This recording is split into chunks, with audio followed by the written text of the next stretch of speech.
লন্ডনে গোলাপগঞ্জ উপজেলা social trust ইউকের বোর্ড সভা অনুষ্ঠিত হয়েছে।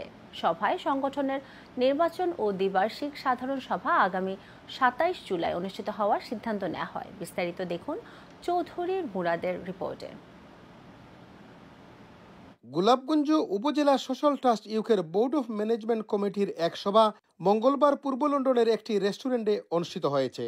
আজ আমরা নির্বাচনের তারিখ ঘোষণা করেছি। আগামী ২৭ জুলাই নির্বাচন অনুষ্ঠিত হবে। আমরা নির্বাচন কমিশনও গঠন করেছি। আমাদের যারা মেম্বার আছেন তাদেরকে নিয়ে একটা নির্বাচনী পরিচালনা কমিটিও গঠন করা হয়েছে। আমি ট্রেজারার হিসেবে দায়িত্বে ছিলাম। আমাদের নতুন কমিটির জন্য শুভকামনা রইল। ট্রাস্টের চেয়ারম্যান আনোয়ার শাহজাহানের সভাপতিত্বে ও জেনারেল সেক্রেটারি তারিক রহমানের পরিচালনায় এ সভায় আগামী ২৭ জুলাই রবিবার ট্রাস্টের দ্বিবার্ষিক সাধারণ সভা ও নির্বাচন অনুষ্ঠানের সিদ্ধান্ত গ্রহণ করা হয়। শুধু শ্রম দেন নাই, টাকা পয়সাও দিয়ে এটা সংগঠনটা চালিয়ে নিয়েছেন।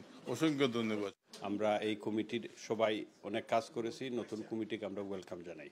সবাইকে অনেক অনেক ধন্যবাদ। প্রত্যেকের শ্রম দিয়েছেন, অর্থ দিয়েছেন। আমরা ভ্রাতৃত্বপূর্ণ সম্পর্ক অটুট রেখে চলেছি এবং আগামীতেও চলবো। আগামী ইলেকশন, আমি আশা করলাম আগামী ইলেকশনও সব উপস্থিত হইবা। আপনারা যারা মেম্বার আছেন আপনারা সবাই একটা উৎসবমুখ পরিবেশে আমরা নির্বাচন হইব। আপনারা সব উপস্থিত আবার সুন্দরভাবে ভোট এবং সুন্দর পরিবেশে আমরা সমর্থন দিবা। আজকের এই সর্বশেষ মিটিংয়ে আগামী মাসে সবাইকে এই ইলেকশনে পার্টিসিপেট করার জন্য উদাত্ত আহ্বান জানাচ্ছি। ২৭ জুলাই যে নির্বাচন হবে এই নির্বাচনে গ্রিম নতুন কমিটিকে শুভেচ্ছা। আমি আগামী নির্বাচনের মাধ্যমে যে কমিটি আসবে তাদেরকে আমাকে আগাম শুভেচ্ছা জানাই। এ নির্বাচন পরিচালনার জন্য কমিশনার হিসাবে ডক্টর আব্দুল আজিজ তকি, সাংবাদিক মুসলেউদ্দিন আহমদ ও গোলাপগঞ্জ হেল্পিং হ্যান্ডস ইউকের সভাপতি এমদাদ হোসেন টিপু এবং পরিদর্শকের দায়িত্ব পালন করবেন ট্রাস্টের প্রতিষ্ঠাতা chairman Mohammad Abdul বাসিত।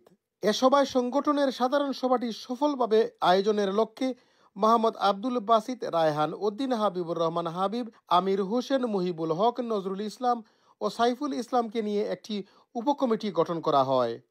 Chowdhury Murad, INTV news, London.